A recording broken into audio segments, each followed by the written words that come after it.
Sabi niya, ay, kaya mo yan. Ano lang yan, mga 2 million lang yan. Sabi niya gano'n. Pero alam mo ba, naubos na si 2 million. Wala pang nakatayo dyan sa lupang yan. Pero ini-stress ko yung sarili ko. Baka by that time na natapos yung building, stroke na ako, Oo, kaka-stress, yes. di ba? Excited ako kasi sabi ko, oh my God, ito na ang simula ng aking pagpapahinga, mga ganon. Pero yun ang akala ko. Hindi ko alam na ganun pala talaga kahirap mag-build. Diba? And you know, when you have a business, it's not all about emotions. Kasi hindi mo alam, ikaw ang True. talo bandang muli. Yes. Then sabi mo sa akin, Bri, wala kang negosyo kung nakatali ka pa rin dyan sa negosyo. True. True. And that's when I started staying away from it. When you're far away pala, you see the whole big picture. Eh? Yes. Welcome to another episode of Business Talks, where we sit down with decision makers, industry leaders shaping the future of business. I'm your host, Alan Lim. Today, I'm with Miss Bree Kabiling, owner of Breeze Mountain Resort. Thank you for joining us. Hello, Sir Allen. Hi. Hello. Okay. Nice to meet you. Nice to meet you too. Okay, Miss Bree, can you please tell us about yourself and what you do, about your business, how you started the business? Of course, my name is Bree. Uh-huh.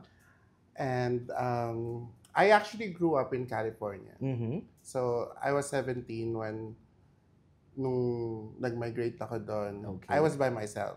Oh. Yeah, I was by myself. The reason is, hanapin ko lang yung dad ko. Okay.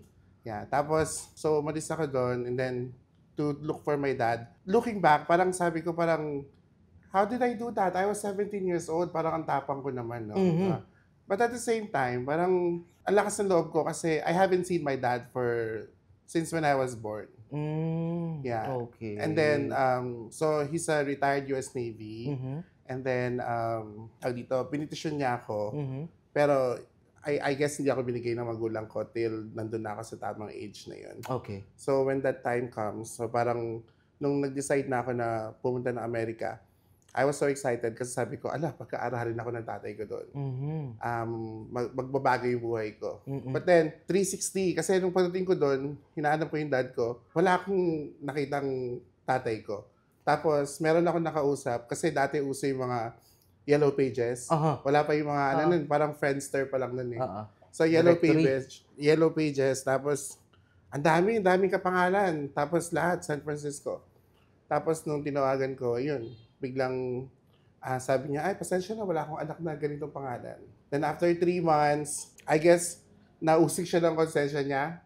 So, biglang sabi niya, parang, ako yung tatay mo, And ganun. then called you back. Yeah. Yeah. Okay. But then, to make the long story short, that's how it started, kung bakit ako nandun. Pero hindi talaga ako tumira sa kanila kasi hindi naman talaga ako parang welcome sa family nila. Oh. Kaya yun, parang sabi lang nagkaroon ako ng mga kaibigan doon sa California. However, yung dad ko sa Vegas, pero hindi ako tumira doon. Sa California talaga ako nag-stay. Okay.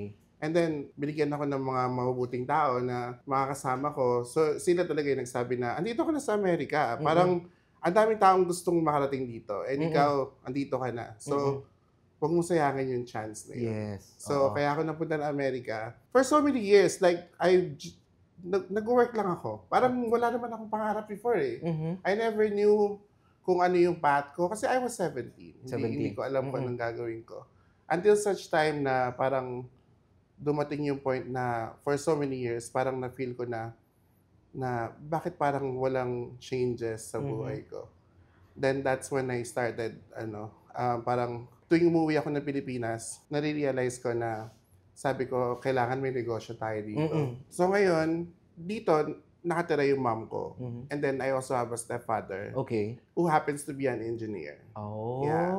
And then, like kong sinasabi, minsan, for so many years, pag uwi ka ng Pilipinas to unwind, and then kapag pupunta kami sa mga resort, like, di ba, ganun naman talaga, yes, outing ng mga family. So, halos lahat ng resort dito sa Olongapo, sa Zambales, or even sa ibang karatig bayan, parang napuntahan ko na. And then, kapag mag-overnight ka, di ba, there was one realization na hindi ko makakalimutan. Ang checkout namin sa resort was 11 a.m. Okay. 6 a.m., I would wake up, tatalon ako sa pool. Uh-huh. Kasi pag 6 a.m. sa Amerika, gigising ako, maliligo ako, didiretso ako ng work. Magdadrive ako, doon na ako nagbe-breakfast. Oo. So parang dito, I wanna make the most out of it. Tapos nung nasa swimming pool ako ng 6 a.m., yung family ko tulog pa. That's when I realized na grabe naman yung deprivation na nararamdaman ko. Parang umaga-umaga lahat sila nagpapahinga, ako dito. Sinasamantala ko yung pagkakataon na ma-enjoy ko to kasi ito yung mga bagay na wala ako. Na na-miss mo. Na na-miss ko, na Oo. pinagkait sa akin Pinagkait kasi sa'yo. kailangan mo magtrabaho. Oo. I didn't have that luxury before. Mm-mm. So pag umuwi ako, yung stepdad ko, sinasabi ko sa kanya na, kung may negosyo lang sana ako, ganito. And my dad, my second dad, I know how much he loves my mom, na parang gusto niya kasi na parang naisip niya na kapag itong batang to mag-i-stay siya dito, mas magiging masaya yung nanay niya. So parang talagang tinulungan niya ako. Breeze Mountain Resort, it started from a prank. Like kung sinasabi yun sa mga interview ko. Kasi nung sabi ko na gusto ko magpatayo ng apartment, I wanna start somewhere. Kahit na ilang pinto lang muna. Kasi ano din naman yan as you go eh. And Dami rin. then sabi ko sa kanya, sabi niya, ay kaya mo yan. Ano lang yan, mga 2 million lang yan. Sabi niya gano'n. Siyempre, 2 million, $40,000 yun sa Amerika. Parang achievable, kaya yun. Kaya. Madali lang yun. Sabi ko, sige, laban, sabi ko gano'n. That happened 2020. During pandemic or after? Well, 2019, putok na yung pandemic eh. Pero around January, hindi pa siya masyadong ano eh. March 20, when lockdown happened. Yeah. So, nung January, when we had this, parang groundbreaking, ng January 5, after New Year, tinapos namin. Excited ako kasi sabi ko, oh my God, ito na ang simula ng aking pagpapahinga, mga ganun. Pero, yun ang akala ko. Hindi ko alam na ganun pala talaga kahirap mag-build ng, magpatayo ng, lalo na building. Hindi siya biro talaga. So, ngayon, nung nandun na ako, bumalik na ako sa Amerika. Excited ako kasi I had a new inspiration na parang, ay, ito na yung bago kong era ngayon na magtatrabaho ko, alam ko na meron na mangyayari. Hindi katulad dati na trabaho, ipon, uwi, ubos pera, tapos babalik ka na naman sa Amerika. Trabaho na naman. But this time, it will be different para na sa future ko. Nung bumalik ako sa Amerika, so that was January to mga February na bumalik na ako na Amerika 2020. Start ng building. Everyday, makaka-receive ako ng mga pictures ng mga progress. So, ito na, meron ng, may ano na. Pero alam mo ba, naubos na si 2 million. Wala pang nakatayo dyan sa lupang yan. Oo, kasi yung 2 million na yun, foundation lang pala yun. Okay. Yes. So, kaya ako sinasabing prank kasi pag sinabi niya sa akin how much I should spend, baka hindi ako go-go. Kasi saan kukunin yung perang yun? Diba? Pero, since nakatanim na doon yung 2 million, wala na akong choice kundi pagpatuloy. Parang, sige, laban na lang. Diba? So, trabaho, padala. Ang hirap. Maswerte ako kasi kahit papano, I don't take all the credit kasi yung second dad ko, he's an engineer. Doon pa lang, malaking bagay na. Yung talent fee niya, tapos yung taong nakafocus talaga sa construction, siya talaga. And then my mom, kahit paano may sarili siyang business, so kapag may mga panahon na nagkukulang ako, talagang kailangan nag-aabono rin siya. Okay. Tapos marami na rin siya mga alahas na pinalamig sa sanglaan, mga ganon. Kasi hindi naman talaga nasa-short ka eh. Minsan itong budget mo biglang pero kapag hindi ka nag-supply ng maraming mga gamit, walang gagawin yung mga construction. So parang malulugi ka rin kapag hindi mo gagawa ng paraan. To make the long story short, parang looking back, it was very hard. Sobrang hirap, no? Parang hindi ko alam paano ko siya nagawa. But I just surrendered everything to God. And I know na God will always provide. Yes. Di ba? Kasi Correct. parang, sabi ko, okay, meron ako nilook forward na pangarap ko. Pero ini-stress ko yung sarili ko. Baka by that time na natapos yung building, stroke na ako, kaka-stress, di ba? Kaya sabi ko parang, sobrang inano ko na lang, sinurrender ko na lang na, Lord, bahala na kayo. gagawin ko kung ano yung dapat kong gawin, pero kung ano man yung mangyari. Kaya there are times na during pandemic, lockdown, lahat ng mga construction worker namin, naiwan sa bahay namin. Kami Okay. nagpapakain. Oh, Walang I see. supply, sarado lahat ng hardware. Oo. Minsan kukuha ka pa sa Pangasinan. Oo. Kasi buong Olonga po sarado. And for how long? For how long? It took me 4 years. 4 years. To build that. Okay. Without even me realizing na, ay, tapos na pala siya. Okay. Yeah. Little by little, nakikita Little by mo, no? little. Oo. Minsan, kasi parang sinurrender ko na eh. Hindi ko na pinipressure yung sarili ko. Wala na akong due date na by this time kailangan tapos na yan. By this time kailangan mabili ko to. Mm-mm. Wala na akong ganun. Kasi inisip ko, para kanino ako nakikipag-compete? Wala naman. Wala naman. Ginagawa ko lang yun for myself. So I will enjoy the process. I will take time. And then, nagulat na lang ako. Ito na siya. Oo. Breeze Mountain Resort. Wow. Yeah. And it is a success. Mm. Okay. Nung operational na yung business, you open it already, ano yung mga initial challenges na na-experience mo or ng family nyo in running the business? Kasi syempre, yung mga tao nang involved, di ba? You have the housekeeping department, the front office, and all of that. So, anong ginawa mo to ensure na maging smooth, or kung hindi smooth, ano yung mga strategies na ginawa na? Okay. Doon naman sa part na yun, that's when I realized na we all had differences. Mm-hmm.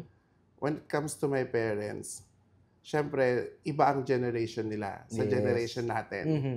Iba sila magpatakbo ng negosyo. My mom has always been a businesswoman. Pero yung business niya kasi, it's more on product. Mm-hmm. Meron siyang produktong Mm-hmm. binibigay. So, lagi kong sinasabi or in-explain sa mama ko na iba yun, tapos iba din tong field na to. Yes. Kasi More pag of may, services. yes, pag may product ka kasi, parang kapag halimbawa, like for example, restaurant or ano, kapag alam mong marami ka nito, ipopromo mo to para maubos eh. Parang kasi first in, first out yan eh. Mm-mm. 'Di ba? Pero when you do services, you provide services, hindi mo rin pwedeng i-bargain parati. Yes. Kasi nadidevalue Mm-mm. yung business mo. Mm-mm. So yun, that's number one. Yung parang natutunan ko kung paano mag-adjust sa magulang ko and how to go about it. Kasi when you're a business owner, wala kang panahon para mag-blame eh. Mm-mm. Laging solusyon agad yung Yes, dapat mong of course. iisipin eh. Mm-mm. Parang kailangan, ano bang dapat kong gawin para hindi na to mangyari ulit? And you're doing that while you're nasa States ka. Yes. So, yes. medyo mas yung time difference plus yung communications nyo, di ba? Mas Yeah, mahirap. Mas mahirap. Yes. Okay. A lot of times, hindi ako naglalay.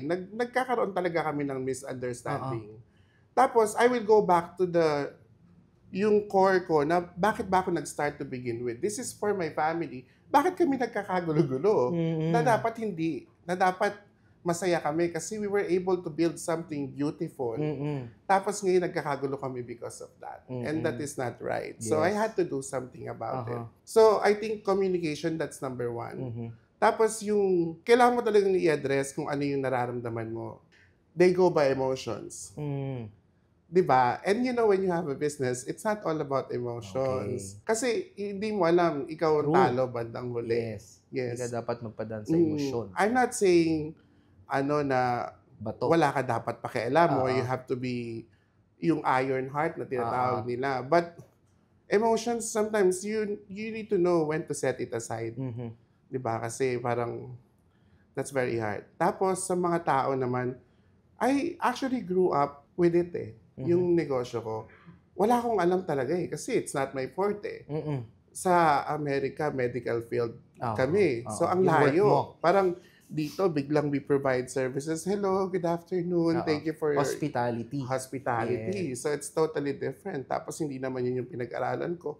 Ang alam ko lang, mga gamot, Oo. generic names, brand names, side effects. Okay. Yun ang tanong mo sa akin, alam ko lahat yan. Pero yung mga ganon na, tapos ang mga tao pala dito, entitled, Yes. problema natin yan, di ba? Oo. So, you act accordingly eh, kung sino yung kaharap mo. Mhm. Kapag medyo entitled, you pat them in the back. Mm-mm. Kapag medyo emotional sila, then dun mo lang sila kukunin, Mm. di ba? So, for you to thrive, ha? Mm-mm, Not of just course. to survive. Mhm. You have to thrive kasi you worked hard for that. Yes, of Hindi mo course. pwedeng pabayaan Correct. yan. Parang anak mo yan, eh. Mhm. Di ba? Pag nag-business ka, talagang parang baby, first 2 years. Ganon. Talagang hanggang sa natutong dumapa, gumapang, Oo. ngayon na naglalakad Lalakad na. na. Pero I remember what you said eh. There was one time we had this conversation and then sabi mo sa akin, Bri, wala kang negosyo kung nakatali ka pa rin dyan sa negosyo mo. True. And that's when I started staying away from it. Na parang, when you're far away pala, you see the whole big picture eh. Yes. Kaysa You have yung the nandun eagle's ka, eye na view. you're so busy na Mhm. hindi naman ako magiging number 1 employee pag nag-scrub ako ng mga banyo doon eh. Mhm. Talagang wala din naman mangyayari kasi I tend to neglect other things eh. Correct. Diba? So, that's number 2. Okay. Oo, yun. I think yun lang naman. Yun lang. You just have to be consistent. You have to be consistent in what you do. Mm-mm. Yes. Correct. So, next question is, do you consider yourself and your business successful already? And by saying so, ano ba yung definition mo ng success? Lahat tayo iba-iba ang definition natin ng success. Maaring success ko to, pero sa iba, hindi pa yun ang rurok nila. May mga bagay na sa akin, hindi pa yun ang success, pero sa kanila, success na nila yun. Correct. So, iba-iba rin talaga. I cannot put it into words. I cannot speak on behalf of other people. Pero yung sa akin, siguro, yung I cannot, or I don't consider myself as successful business owner. But I can definitely say that I'm growing. Mhm. Kasi it's not just about success. It's not just about money. Mhm. But now I can set boundaries. Mhm. And that's very important. Mhm. Now I can say no without having to explain myself. Yes. Now I can decline something without having to justify why I did that. Mhm. So, parang, yun yung, for me, that's the success na gain ko by having this business. Mhm. Like, I become mature. Okay. And maturity is not being nice to everyone, Okay. but being kind to yourself. Of course. Diba? So, yun number 1 natutunan mo. Yes. Kasi you live in the States, nag-work ka doon, na-compare mo yung kultura nila doon, how do they do things, manage business, work, compare dito sa atin. Ano yung na-identify mo na key difference or differences ng Western and tayong mga Filipinos?